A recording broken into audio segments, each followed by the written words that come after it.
ধামরাই কুল্লায় কি চলছে জানেন? একটি অবৈধ সীসা ফ্যাক্টরির বিষাক্ত ধোঁয়ায় ধ্বংস হচ্ছে ফসল, অসুস্থ হচ্ছে মানুষ। বিষাক্ত ধোঁয়ায় বিপর্যস্ত জনজীবন। ঢাকা ধামরাই উপজেলা কুল্লা ইউনিয়নের খাতরা গ্রামের পাশে গড়ে উঠেছে শুভা ফ্যাক্টরি নামে একটি ব্যাটারি কারখানা। স্থানীয়দের অভিযোগ, মালিক সুমন কালো টাকার শক্তি দিয়েই এই কারখানা চালাচ্ছে। বৈধ লাইসেন্স ছাড়াই এক পেপারে 5টি ব্যবসা পরিচালনা করছেন তিনি। পরিবেশে বিষ ছড়িয়ে গড়ে তুলছে কালো টাকার পাহাড়।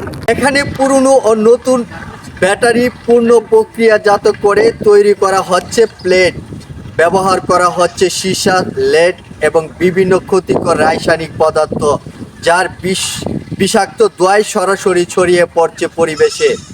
স্থানীয়দের দাবি, এই ধোঁয়ার কারণে কমে গেছে ফসল উৎপাদন, নষ্ট হচ্ছে মাটি ও পানি গুণগত মান। গবাদি পশু, হাঁস মুরগি অসুস্থ হয়ে পড়ছে, অনেক ক্ষেত্রে মারা যাচ্ছে প্রতিদিনেই। এলাকাবাসী বলছে কারখানার ধোঁয়ায় এতটাই ক্ষতিকর, শ্বাস নিতেও কষ্ট হয়। শিশু ও বৃদ্ধদের সবচেয়ে বেশি অসুস্থ হয়ে ভুগছে। এইভাবে চলতে থাকলে পরিবেশ ও জনস্বাস্থ্যের ওপর নেমে আসতে পারে বড় বিপর্যয়। প্রশ্ন একটাই, কবে বন্ধ হবে এই অবৈধ সীসা কারখানা? এই বিষয়ে দ্রুত ব্যবস্থা নেওয়া জরুরি। আপনাদের মতামত কি? কমেন্টে জানান, শেয়ার করুন। আমি মিলন সিদ্দিকী, জনপদের বার্তা।